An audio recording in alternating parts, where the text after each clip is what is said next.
welcome to The Watcher. This is a brand new show that we are going to feature here on the Brantley Method YouTube channel. My name is Justin Brantley. I'm the founder of the Brantley Method Sports and Entertainment, also the creator of the Away Team Sports. And really love the game of basketball, as some of you know, or as you'll see as you continue with me on this journey. But in 2019, I had the pleasure of viewing sports from 22 different states. I was constantly on the road. I was able to watch high school, college, professional basketball all around the country. And I tweeted about it. I posted about it on Instagram. Had a lot of fun with it. And really just for 2020, want to take that to a whole nother level. Wanted to be able to, kind of tell you guys some of the things that I'm seeing, some of the things that I enjoyed, and really just have some fun with it. So that's what we're going to do here. We're going to talk a little bit about that. We're going to talk about, some of those high school players that are flying under the radar that I like. Some of those guys that aren't under the radar, right? They're 4 or 5 star guys. Everybody knows about them. Talk about some of the things that stood out to me. I'm also going to talk about, some of the things I'm seeing at different college practices, college games, and then even a little bit NBA here and there, but going to stick with majority high school and college.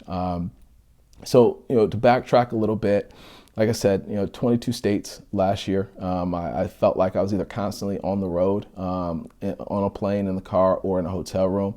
Actually, I'm shooting this right now from my hotel. Yesterday, I watched the VCU game versus George Mason, so I'm still down here in Fairfax, Virginia. Had a great time, had a great experience.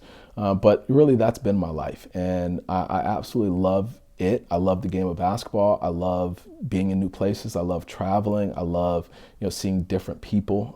I love building relationships with these coaches and, really, getting an opportunity to see how they run their programs.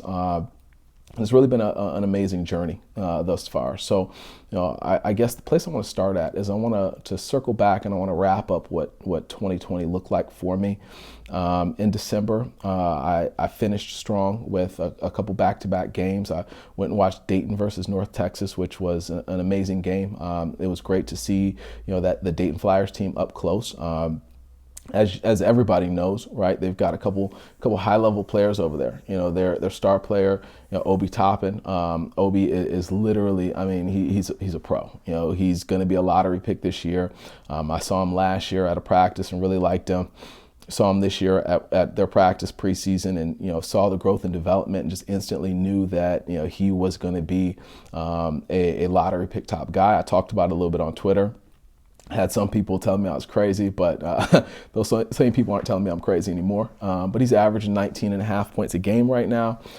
He's upwards of 7 rebounds a game. He's just absolutely crushing it. He's super efficient. He's shooting over 60% from the field. But one of the things that stands out the most to me about his game is he's a very underrated passer. So if you watch him passing out of the post, you watch the way that he creates for others, you watch the way he moves without the ball, he creates space after he makes that pass.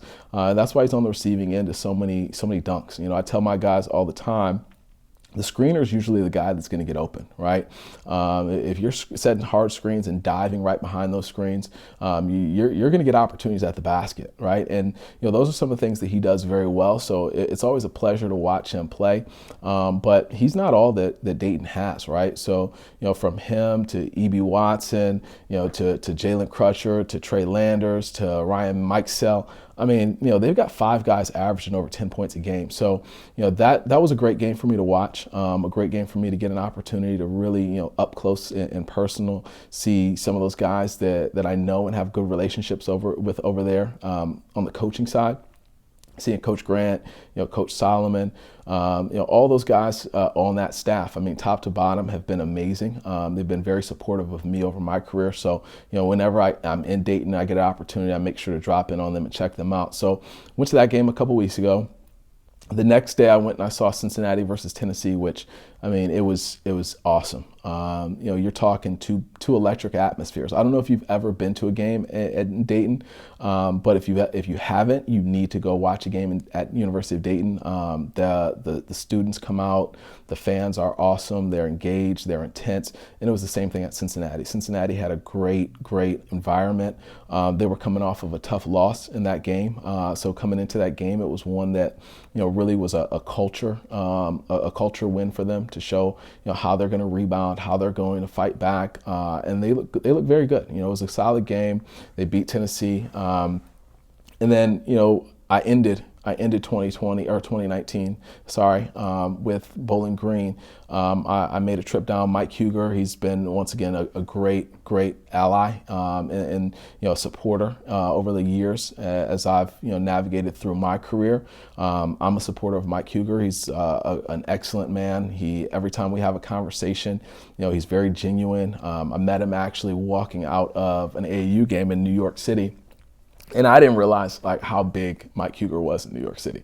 So if you don't know Mike, you'll know that he's if you do some research on him, he was a New York legend in high school, and the guys love him. He was walking out the gym and it was like LeBron or somebody. Guys were running up to him and taking pictures with him, and me and him had a conversation and we talked a little bit about Bowling Green basketball.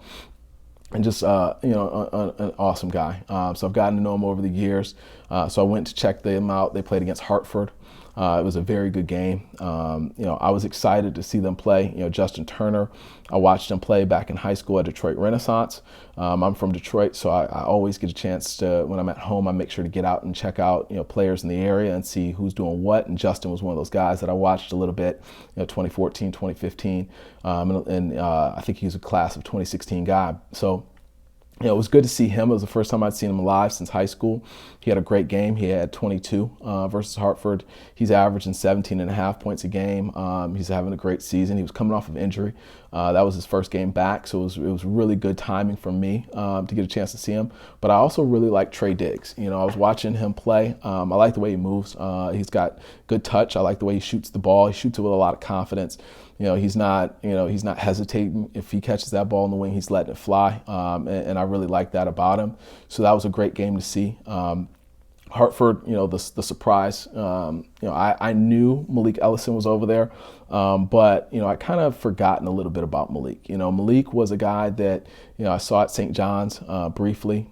He's transferred a little bit, and he grad transferred to Hartford. He had a great game. He had 21 that night. There really was no answer for him. It was just the fact that the supporting cast wasn't as strong as he was, and that's what allowed Bowling Green to really take control of that game. But once again, it was a great game. We're talking over the holiday break, so a lot of their students weren't there, but you could tell that it's a really good environment to watch a game in. A lot of the parents, I sat with the parents, so a lot of the parents were there in support of their children. Trey Diggs' family actually had on T-shirts that had his face on the back, and they were really dope. They were really dope. I like that. I like to see those sort of things. And then yesterday was my first game of 2020. I went out and I saw George Mason versus VCU. Coach Bryson Johnson at George Mason, he's been great. So I reached out to him and said, hey, I'm in the area. I want to check you guys out, and went down and watched them. And they struggled a little bit against VCU. Marco Santos Silva. I mean, the size on the inside was just, it was different. It was different. And Marcos, he was a little bit over 70% yesterday. He 6 for 6 from the free throw line, so it wasn't even like, hey, we can hard foul him and we'll make it up on that end. No, he did everything. 26 points, 12 rebounds, dominated the glass, dominated inside. Very good game. Very good game for VCU. Mike Rhodes, all of his teams always play hard, and that's what they did. They were scrappy. They played hard. If there was a loose ball on the floor, they were on the floor for it. If there was a shot coming off the glass, they attacked the glass. I mean, that's just what you've come to expect from Mike Rhodes' teams, and what you can expect from VCU moving forward. So it was great to see that live and in person. And then also I saw one high school game out while I was out on the East Coast here in 2020. And that was Glen Elg versus Calvert Hall.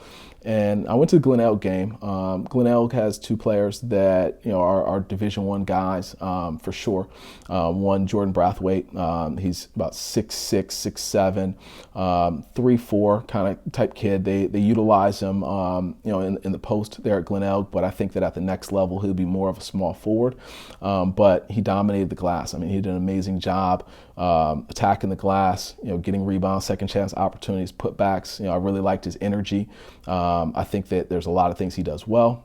There's also some things that there's a little bit of room for improvement as far as he's just getting a little bit stronger, but that'll come. He's young, and you could tell that. He's got good upside, so I like him a lot. Jordan Brathwaite, if you don't know about him, take a look. He currently has an offer from Youngstown State. I'm hearing that there's some movement in his recruitment starting to happen. And then the other kid that really stood out to me, I liked him a lot. Noah Batchelor. I saw him a little bit on the EYBL circuit. I've seen him at some high level camps and things like that. He's a young kid, 2022, 6'6", 6'7". He shoots it exceptionally well. And when I say that, I wasn't looking at, the percentage that he shot from the field that night. I was looking more at technique. He shoots the same shot every time. His release, he's got a solid release.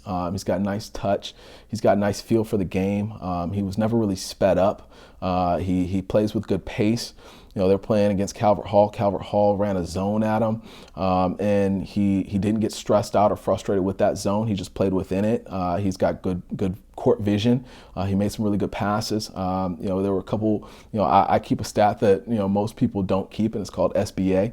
Should have been an assist, and he had 3 or 4 of those throughout the night. Where I was like, man, if that guy would have finished that layup, or if that kid wouldn't have got fouled, that would have been an assist there. He sees the court very well. High basketball IQ, plays above the rim. He had a couple big dunks. He's very, very athletic. He attacks the glass. I like his game overall. I mean, it was clear to see why he has offers from ACC schools, SEC, Big East, AAC. He's one of the top players in the country, one of the top players in the state of Maryland. I liked watching him play. I think that he's going to be special. I'm excited to continue to watch him grow and develop. And then, just really one of the other things that stood out after the game, I was talking to his dad, and typically with elite basketball dads, you have a sense of arrogance, or you have a sense of, oh, my son's already made it. He's this, he's that, and that's not always the case, but more often than not. And with Noah's dad, he was really down to earth, right? He was really, we spent more time talking about the things that Noah didn't do well than the things that he did do well, right? We spent more time talking about how Noah needs to continue to develop and grow, and the things that he's working on with him, and the trainers that he has him with, and some of the goals that he has for him. And I just really, the passion that came from his dad, it stood out to me, as a father.